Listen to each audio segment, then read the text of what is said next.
What's going on, internets? Jesus loves you. My name is Cody, and this is the Christian News Show we do on Mondays, Wednesdays, and Fridays with geeksundergrace.com. If you want to help support the show, there are a couple ways you can do that. First of all, you could just share this video. That does amazing things. Or right over here, you could actually help financially if you wanted. And the first thing that I want to talk about today is Saeed Abedini, because that has been some kind of roller coaster. I tell you things as they happen. So, the last time we talked about Saeed Abedini, he's this guy who has been imprisoned for being a Christian in Iran. The Secretary of Press said there was no possible way that Saeed Abedini was going to be freed. It was completely off the table. But now the US Senate has made a unanimous vote saying that they are going to save him. But obviously, continue your prayers for Saeed Abedini. There is no good reason for the United States not to fight to set him free. Next up, I wanted to talk about Lecrae. He's a Christian rapper, and then Sadie Robertson from Duck Dynasty. And it's some pretty amazing news coming out of Georgia from these two. The two of them went to a youth conference there. They shared their testimonies, and during that time, 900 students were saved. And I just want everyone to know that that is the kind of news that I want to report on. 900 people accepted Jesus Christ. Also, speaking of Lecrae, if you're into reading books, he is actually writing one right now. It should be coming out sometime next year. It talks about his past struggles with drugs,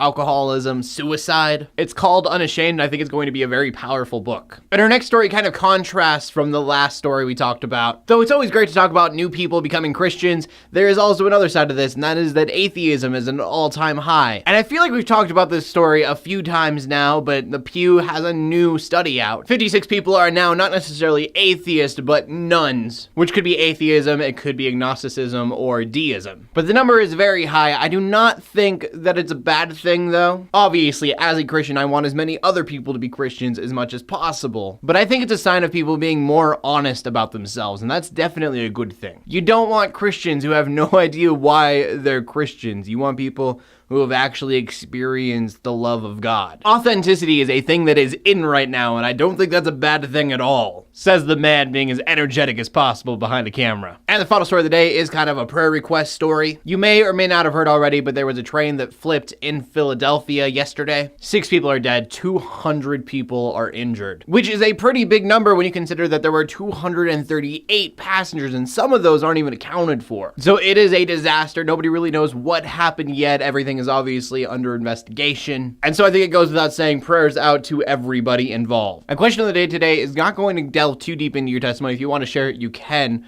But where were you saved? For me, it was at a youth group banquet thing. But I want to know what you guys have to say, so please leave a comment in the comment section below with your answer. You can check out geeksundergrace.com for more geeky content. My name is Cody Armour, bringing you Christian news in a not-so-boring kind of way every Monday, Wednesday, and Friday. In closing, let the haters hate, let the Christians pray. And to everybody like, subscribe. I will see you later, and God bless.